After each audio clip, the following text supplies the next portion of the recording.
வணக்கம் தீபிகா. அதாவது தஞ்சை மாவட்டம் செங்கிப்பட்டியில் டெல்டா மண்டல திமுக மகளிர் அணி மாநாடு மற்றும் திமுகவில் இணைந்த வைத்தியலிங்கம் இன்று காலை 10,000 பேரை இணைக்கும் நிகழ்ச்சியும் இந்த இரு நிகழ்ச்சியும் தஞ்சை மாவட்டத்தில் நடைபெற்று வருகிறது. இந்த நிகழ்வின் காரணமாக தஞ்சை, திருச்சி, திருவாரூர், நாகை, புதுக்கோட்டை, அரியலூர், பெரம்பலூர், கடலூர், மயிலாடுதுறை மாவட்டங்களைச் சேர்ந்த 46 சட்டமன்ற தொகுதியில் இருந்து 1,15,000 தொண்டர்கள் வேன்கள் மூலம் சாறை சாறையாக வந்த வண்ணம் இருந்து வருகின்றனர்.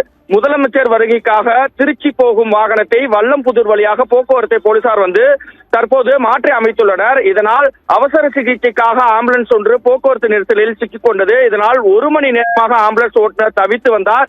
பின்பு போலீசார் போக்குவரத்து நெரிசலில் இருந்து ஆம்புலன்ஸை வெளியே வரவழைத்து அங்கிருந்து அனுப்பி வைத்தனர். மேலும் தற்போது இந்த மாநாடு, அதாவது திமுக மகளிர் அணி மாநாடு இன்னும் சற்று நேரத்தில் நடைபெற உள்ளது. இந்த மாநாட்டில் திமுக தலைவர், அதாவது தமிழக முதலமைச்சர் மு க ஸ்டாலின் இன்னும் சிறிது நேரத்தில் வர உள்ளார்.